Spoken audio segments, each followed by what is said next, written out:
All right, we just went over the starting procedures for this Allison that we're going to talk about for a couple seconds here, but we wanted to give a description of the boat a little bit better. Of course, Jason brought me a project, but we approached it and gave it everything we had.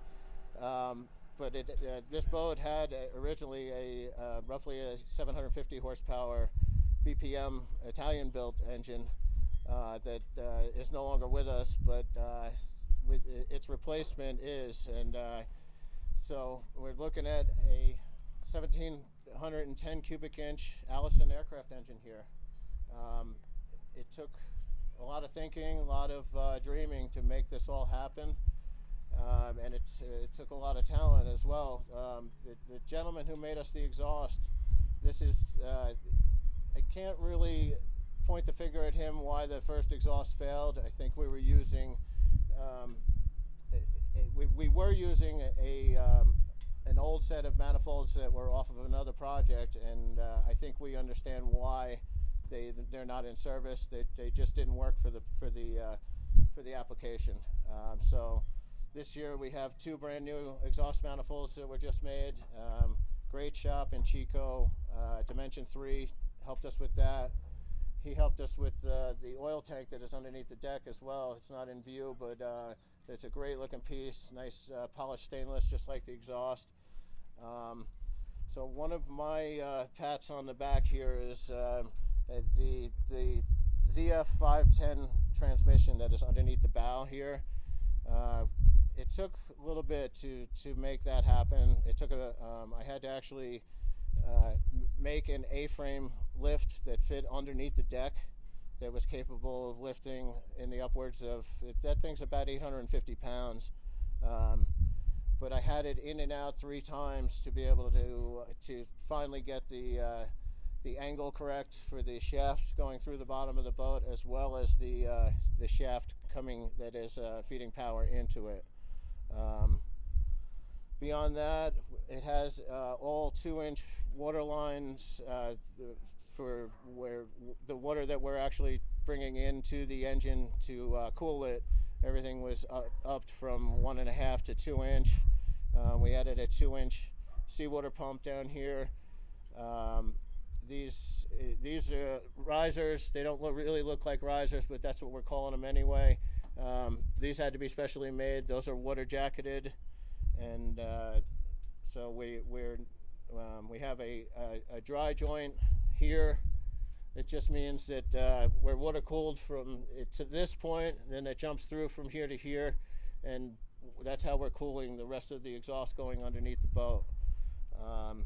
The dry joint is just how you join the two pieces together, and you just, if you've done it correctly, it won't get that hot, and it really does not.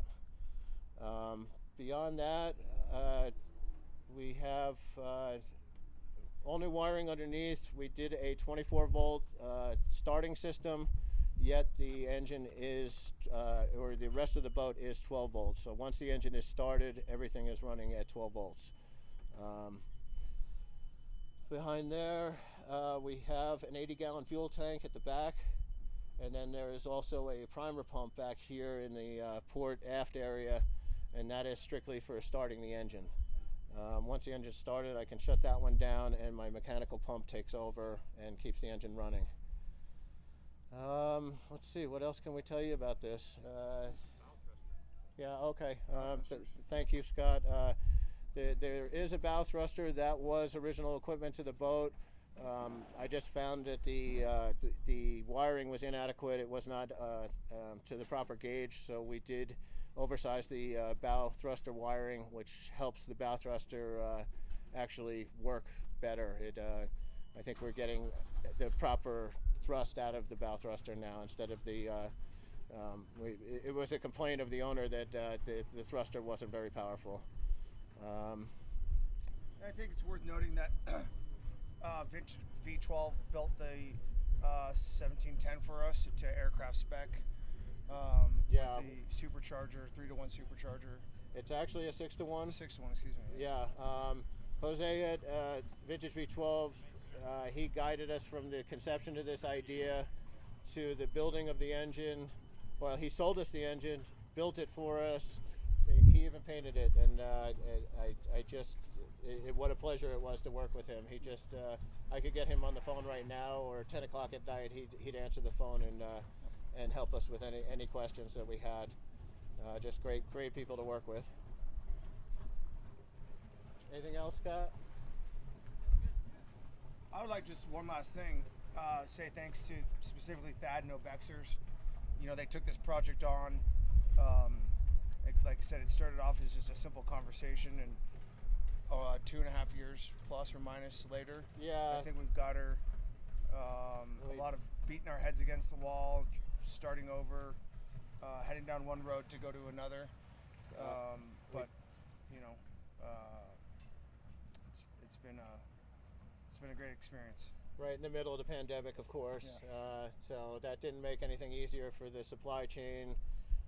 The project did get put on hold a little bit throughout those years, just due to we couldn't get the parts we wanted, so they had to be made, and it just took time just to get the cooperation of other shops. It was a big undertaking.